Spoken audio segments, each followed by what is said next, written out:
قربان جائیں۔ ارے آج میرا اور آپ کا عشق جاگتا ہے تو آقا علیہ الصلوۃ والسلام کے معجزات سن کر جاگتا ہے، آقا علیہ الصلوۃ والسلام کی عظمتیں سن کر جاگتا ہے۔ ہم عشق کرتے ہیں تو پتہ ہے کہ ہمارے نبی اتنا عظمت والے تھے۔ ارے یہ ابتدا تھی، آقا علیہ الصلوۃ والسلام ابھی تو دین پھیل رہا تھا، کوئی بہت بڑے معجزات سیدنا ابوبکر صدیق نے نہ دیکھے تھے، لیکن اس وقت بھی سیدنا حضرت ابوبکر صدیق رضی اللہ تعالیٰ عنہ نے اپنے کندھے پیش کیے، یا رسول اللہ آپ میرے کندھوں پر سوار ہو جائیں۔ اور جہاں آج سیڑھیوں کے ذریعے ایک کڑیل جوان وہ چڑھتے ہوئے گھبراتا ہے، تو وہاں سیدنا ابوبکر صدیق اٹھا کر لے گئے، کندھوں پر اٹھا کر لے گئے۔ اور جس وقت سیدنا ابوبکر صدیق رضی اللہ تعالیٰ عنہ وہاں پہنچے اٹھا کر، تو عرض کی یا رسول اللہ آپ باہر تشریف رکھیں، میں اندر غار کو درست کرتا ہوں، اندر کوئی صاف کرتا ہوں انگار کو، اور کوئی موذی جانور کیڑا وغیرہ ہو تو اس کو بھی صاف کرتا ہوں۔ تو اندر جا کر غار کو درست کیا۔ جب غار کو درست کیا تو اب اس وقت جو ہے کچھ سوراخ تھے غار کے اندر، تو اپنی جو ایک فالتو چادر تھی، ایک تہبند تھی اور ایک اوپر چادر تھی، اس کو پھاڑ پھاڑ کر سوراخوں کو بند کیا، یہاں تک کہ کپڑا ختم ہو گیا اور ایک سوراخ باقی رہا۔ سیدنا ابوبکر صدیق نے اس سوراخ پر اپنی پاؤں کی ایڑی رکھ دی اور عرض کی یا رسول اللہ اندر تشریف لے آئیے، غار درست ہو گئی ہے۔ حضور علیہ الصلوۃ والسلام اندر تشریف لائے اور آقا علیہ الصلوۃ والسلام اپنا سر اقدس زانو صدیق پر رکھ کر سو گئے۔ کتنا عظیم مقدس گود ہے صدیق کی، جہاں کائنات کے والی سر رکھ کر سو رہے ہیں۔ اور آقا علیہ الصلوۃ والسلام کو نیند مبارک آ گئی۔ روایات میں آیا ہے کہ اس سوراخ کے اندر ایک سانپ تھا۔ کنز العمال کے اندر آیا ہے کہ وہ سانپ بھی حضور کا عاشق تھا، مستدرک کے اندر بھی بیان کیا گیا۔ اور اس نے سابقہ انبیاء کرام سے سن رکھا تھا کہ امام الانبیاء مکہ سے ہجرت کر کے مدینہ جائیں گے اور غار کے اندر پڑاؤ کریں گے، تو اس وقت سے ٹھہر رہا تھا۔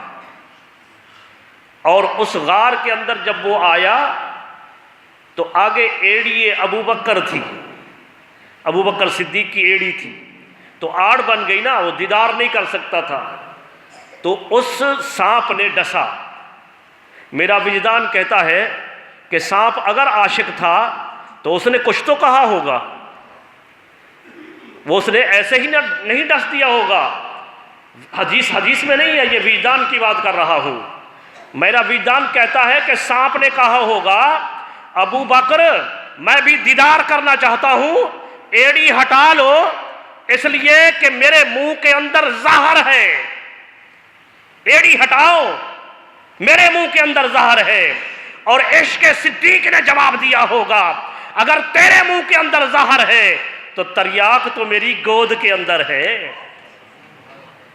سانپ نے کہا ہوگا ابو بکر ایڑی ہٹاؤ، میرے منہ کے اندر موت ہے، عشق صدیق نے جواب دیا ہوگا سانپ کوئی بات نہیں، اگر تیرے منہ کے اندر موت ہے تو حیات میری گود کے اندر ہے، حیات میرے۔ بلاخر سانپ نے ڈس ہی لیا، سانپ نے ڈسا۔ جب زہر سرایت کر گئی، حضرت ابوبکر صدیق کا جسم کانپنے لگا، آقا علیہ الصلوۃ والسلام کی چشمان مقدس کھلی۔ فرمایا ابوبکر کیا ہوا؟ عرض کی یا رسول اللہ کسی موذی جانور نے ڈس لیا ہے، معلوم ہوتا ہے سانپ نے ڈس لیا ہے۔ حضور نے فرمایا کہاں؟ دیکھا نشان باقی تھا، خون نکل رہا تھا۔ آقا علیہ الصلوۃ والسلام نے اپنا لعاب دہن اس پر لگایا۔ ابوبکر صدیق فرماتے ہیں لعاب دہن لگنے کی دیر تھی، درد کافور ہو گیا، درد ختم ہو گیا۔ اب یہی اثنا تھی، اسی دوران اس غار کے دہانے پر دشمن بھی آ گئے۔ وہ گھوڑے لے کر وہ دشمن آئے اور آواز سنی، انہوں نے ٹاپو کی آواز سنی۔ سیدنا ابوبکر صدیق نے خوف محسوس کیا؟ اپنی خاطر نہیں، اپنی خاطر نہیں، یار کی خاطر۔ ارے وہ اپنی خاطر تو جیتے بھی نہیں تھے، ان کا اٹھنا بیٹھنا چلنا پھرنا اپنی خاطر نہ تھا، سب کچھ محمد عربی کی خاطر تھا۔ عرض کی یا رسول اللہ، غار کے دہانے پر دشمن آ گیا ہے۔ اللہ تبارک و تعالی نے اس مقام کو اپنے مقدس کلام میں بیان کیا۔ قرآن مجید میں 10ویں پارے کے اندر سورہ توبہ کے اندر ارشاد فرمایا، یا رسول اللہ دشمن غار کے دہانے پر آ گیا ہے، کیا ہوگا؟ اللہ کے پیارے حبیب نے فرمایا کہ اے میرے دوست، گھبرانے کی ضرورت نہیں، اگر دشمن غار کے دہانے پر آ گیا ہے تو اللہ ہمارے ساتھ ہے۔ ثانی اثنین اذ ہما فی الغار، وہ دو میں سے دوسرا تھا۔ اذ ہما فی الغار، جب وہ غار کے اندر تھے۔ اذ یقول لصاحبہ، جب وہ فرما رہے تھے اپنے صاحب سے، اپنے صحابی سے، لا تحزن ان اللہ معنا، اے میرے صحابی خوف نہ کر، اگر دشمن قریب آ گیا ہے تو ہمارے ساتھ اللہ ہے۔ رب کائنات نے اس گفتگو کو اپنے مقدس کلام کا موضوع بنایا۔ اللہ تبارک و تعالیٰ نے وہی گفتگو قرآن مجید کے اندر نازل فرمائی۔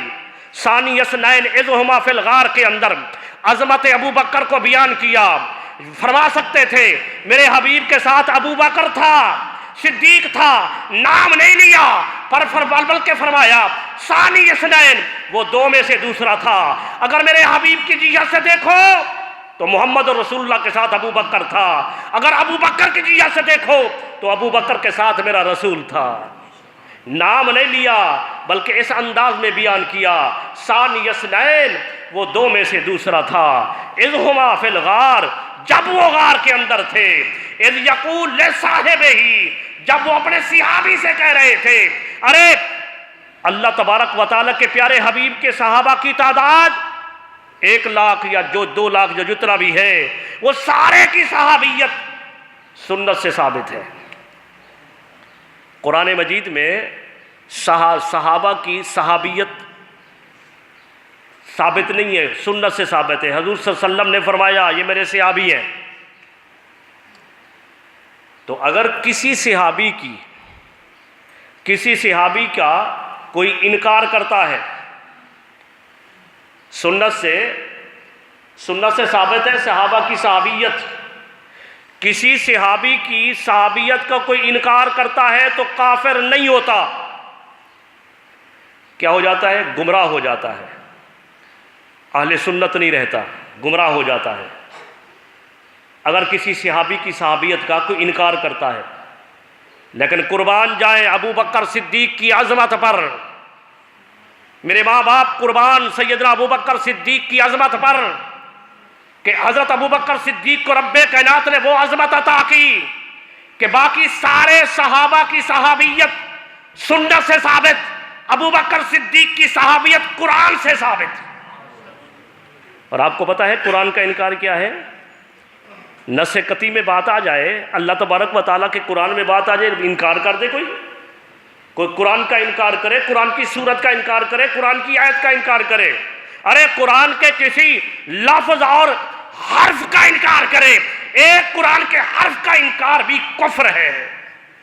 تو لہذا باقی صحابہ کی صحابیت سنت سے ثابت، کوئی انکاری ہو کافر نہیں ہوتا، وہ گمراہ ہو جاتا ہے۔ اگر ابو بکر صدیق کی صحابیت کا کوئی منکر ہو، ارے وہ گمراہ نہیں ہوتا، وہ کافر ہو جاتا ہے۔ سیدنا ابو بکر صدیق کی یہ عظمت ہے۔ اور پھر میں نے عرض کیا کہ آپ کا ایک لقب ہے عتیق، آپ کا ایک لقب عتیق ہے۔ وقت ختم ہو گیا ہے تو انشاءاللہ اسی پر میرا خیال اگلا جمعہ بھی اسی پر پڑھیں گے، پھر نماز وغیرہ کے حوالے سے بعد میں اس وہ جو موضوع چل رہا تھا اس کو شروع کریں گے، لیکن یہ بھی ضروری ہے۔ اور سیدنا ابو بکر صدیق رضی اللہ تعالیٰ عنہ کے کیونکہ اس مختصر بات کریں گے عتیق کے حوالے سے، اس کے بعد جو ہے آپ کی خلافت اور آپ کی شجاعت اس پر گفتگو کریں گے۔ اللہ تبارک و تعالیٰ آپ رضی اللہ تعالیٰ عنہ کے نقش قدم پر چلنے کی توفیق عطا فرمائے۔